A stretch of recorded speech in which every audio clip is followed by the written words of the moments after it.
Subscribe now and press the bell icon. Never miss an update.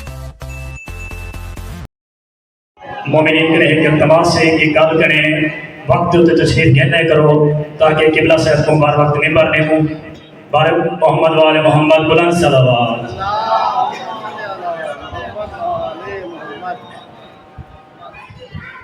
نعرہ تکبیر اللہ اکبر نعرہ تکبیر اللہ اکبر نعرہ رسالت یا رسول اللہ نعرہ رسالت یا رسول اللہ نعرہ حیدری یا حیدری آواز بلند صلوات اللہم صل علی محمد و آل محمد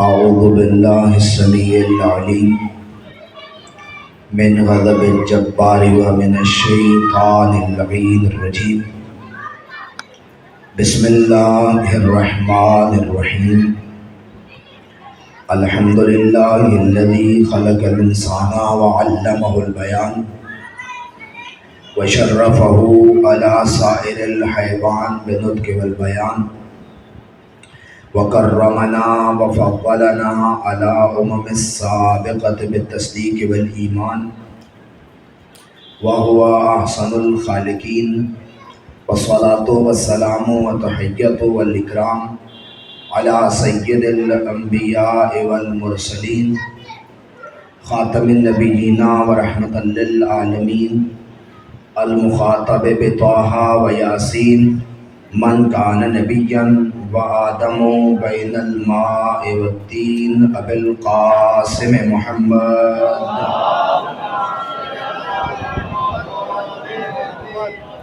وعلى اطرته الاطیبین الاطہرین المعصومین المظلومین المنتجبین المخدومین ولعنۃ اللہ علی اعدائهم اجمعین من یوم عداوتهم الى یوم الدین وبعد یوم الدین رب اشرح لی صدری ویسر لی امری واحلل عقدۃ من لسانی یفقہوا قولی اما بعد فقد قال الحکیم فی کتابہ الکریم بسم اللہ الرحمن الرحیم قل لا اسألکم علیہ اجرا الا المودۃ فی القربى بآواز بلند صلوات دعا ہے خداوند منان و قدوس آپ تمام کا اس بارگاہ جلیلۃ القدر میں آنا قبول و منظور فرمائے پروردگار بانیان کی اس کاوش کو اپنی بارگاہ میں شرف قبولیت عطا فرمائے حاضرین کی تمام نیک شرع دلی حاجات پوری فرمائے یہاں سے گزرتے ہوئے کل ایک بزرگ نے میرے ذمہ دعائیں لگائی ہیں پروردگار ان کی دعاؤں کو مستجاب فرمائے صدقہ محمد والے محمد کا جتنے مومنین کل تک ہمارے ساتھ تھے اور آج اس عزاداری میں موجود نہیں ہیں پروردگار ان کے درجات بلند فرمائے خصوصاً مرحوم غلام عباس صاحب جو اس دار فانی سے جا چکے ہیں پروردگار ان کے درجات بلند فرمائے ان کے پسماندگان کو ان کے لیے کار خیر پہلے سے زیادہ کرنے کی توفیق عنایت فرمائے صدقہ محمد و آل محمد کا ہمیں آپس میں پیار محبت اتحاد و ایمان نصیب فرمائے صدقہ محمد و آل محمد کا ہمارے ملک پاکستان کی خیر فرمائے اور غریبوں کے اوپر یہ جو مہنگائی کا طوفان لانے میں جو جس انداز سے بھی قصوروار ہے پروردگار اسے نیست و نابود فرمائے اپنی اور ہماری دعاؤں کی قبولیت کے لیے بلند صلوات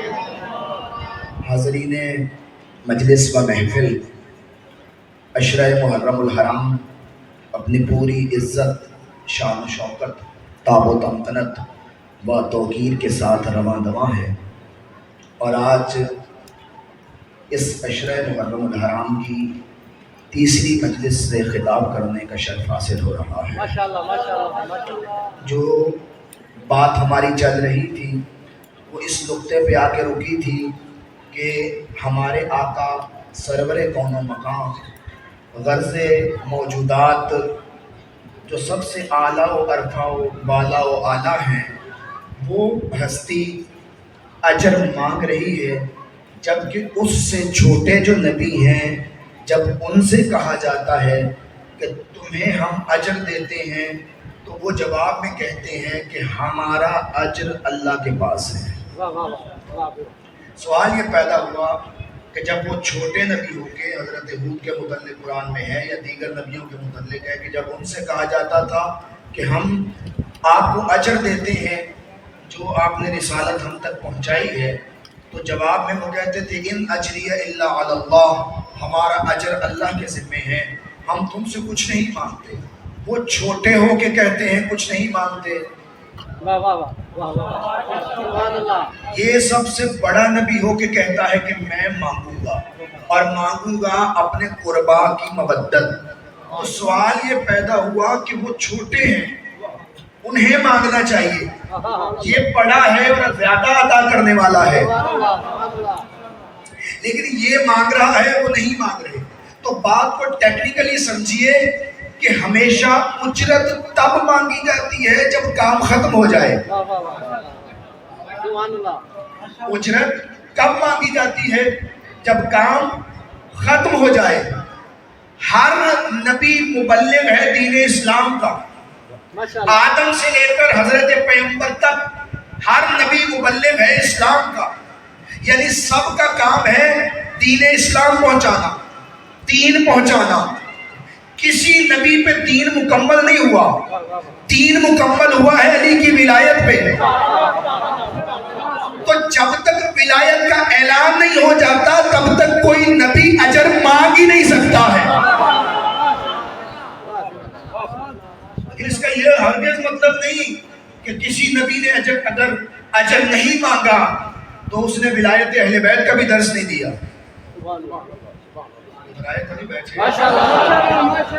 میں آپ کو پہلے ایک بات واضح کر دوں کہ کل پڑھتے پڑھتے اچانک اسپیکر ڈسٹرب ہوا اور جس کی وجہ سے میرا گلا یکدم پکڑا گیا اور پھر ظاہرہ طبیعت بھی وہ نہ رہی جو رہنی چاہیے تھی۔ تو اب میں کوشش کروں گا کہ زیادہ زور نہ لگاؤں، اور علامہ اظہر حسن زیدی صاحب فرمایا کرتے تھے کہ جب بات میں زور ہو تو پھر آواز میں زور دینے کی ضرورت نہیں ہے، لیکن اس کے لیے شرط یہ ہے کہ آپ اپنی پوری توجہ میری جانب مبذول رکھیں تاکہ میں بہتر انداز سے آپ کی خدمت کر سکوں۔ عرض کر رہا تھا کہ اگر کسی نبی نے اجر نہیں مانگا تو اس کا یہ مطلب ہرگز نہیں کہ اس نے ولایت اہل بیت کا درس نہیں دیا۔ حضرت آدم سے لے کر حضرت پیغمبر تک ہر نبی کی کتاب پڑھ لو، ہر نبی کا صحیفہ پڑھ لو۔ آج دنیا میں 400 کے قریب مختلف نبیوں کے صحیفے موجود ہیں۔ آپ کو کھلا چیلنج ہے، کسی بھی نبی کا صحیفہ اٹھاؤ، اسے پڑھو، اس میں کچھ اور ملے یا نہ ملے ولایت علی ابن ابی طالب ضرور ملے گی۔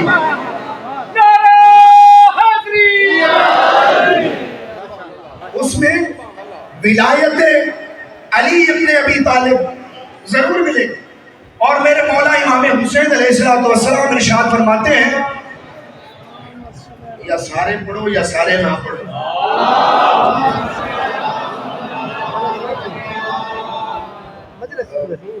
فرماتے ہیں کہ کنجوس ہے وہ بندہ کہ جب ہمارا نام لیا جائے اور وہ درود نہ پڑھے۔ تو جب بھی نام بعض دفعہ اونچی پڑھنا مراد ہوتا ہے، بعض دفعہ دل میں پڑھ لیا کرے۔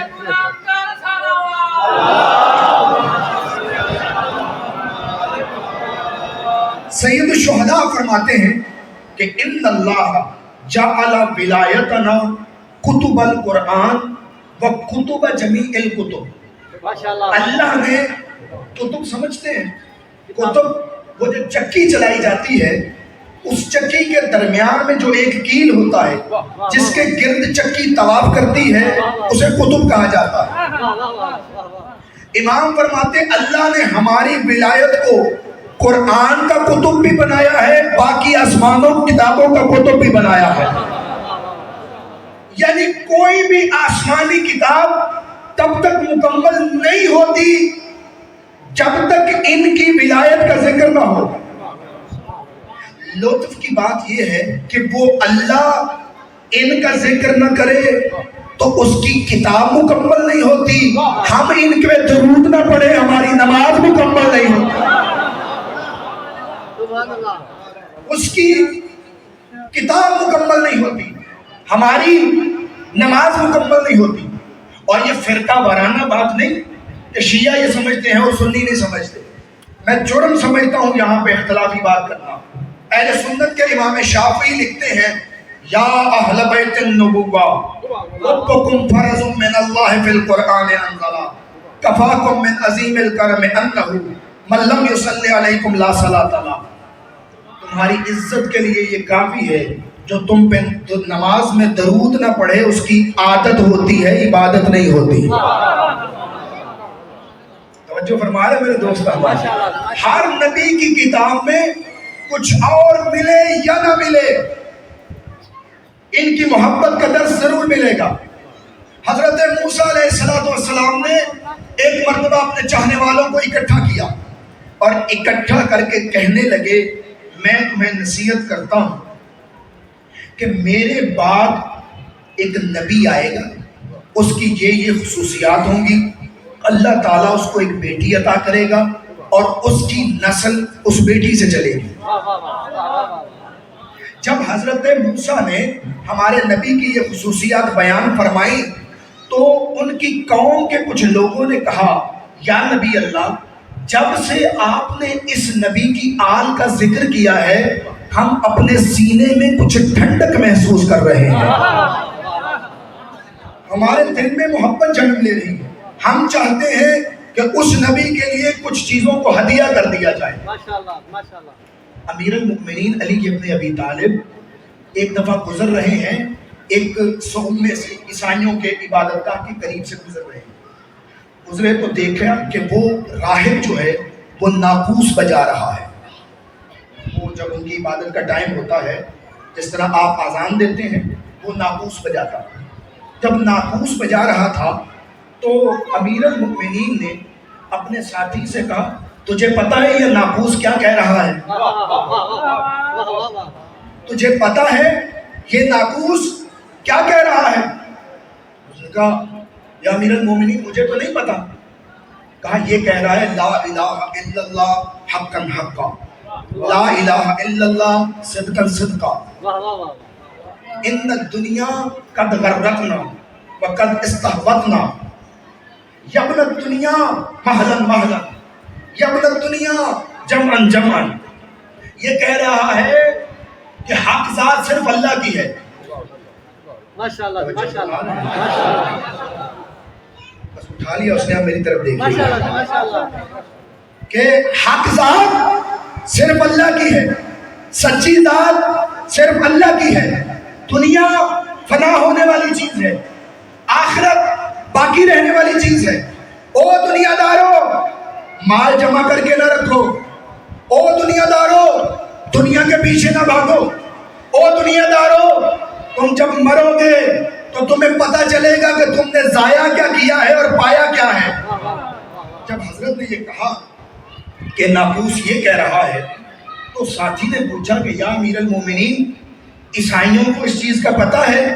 کہا اگر عیسائیوں کو اس چیز کا پتہ ہوتا تو وہ کبھی بھی عیسیٰ کو اللہ کا بیٹا نہ کہتے، کبھی بھی عیسیٰ کو اللہ کا بیٹا نہ کہتے. علی امیر المومنین آگے چل پڑے، وہ جو ساتھی تھا وہ پیچھے ہٹا. اس راہب کے پاس جا کے کہنے لگا جس طرح تھوڑی دیر پہلے جس راگ میں تو نے ناقوس بجایا ہے پھر سے ذرا بجا. ماشاءاللہ ماشاءاللہ. جس انداز سے تو نے ناقوس بجایا ہے ذرا پھر سے بجا. اس نے پھر سے بجایا. اب تجھے پتا ہے ناقوس کیا کہہ رہا ہے؟ اس نے کہا مجھے تو نہیں پتا. کہا میں بتاتا ہوں. وہ جو علی نے کہا تھا وہ اس کے سامنے بیان کر دیا. جب بیان کر دیا تو اس عیسائی نے پوچھا بتا تو کسی نبی سے مل کے آ رہا ہے؟ بتا تو کسی نبی سے مل کے آ رہا ہے؟ کہا نہیں. کس سے مل کے آ رہا ہے؟ کہا آخری نبی کے وسیع برحق سے. کہا خدا کی قسم ہمارے نبی کی کتاب میں یہ چیز موجود ہے کہ جب آخری نبی آئے گا پھر اس کا وسیع آئے گا وہ بتائے گا کہ ناقوس کیا آوازیں نکالتا ہے.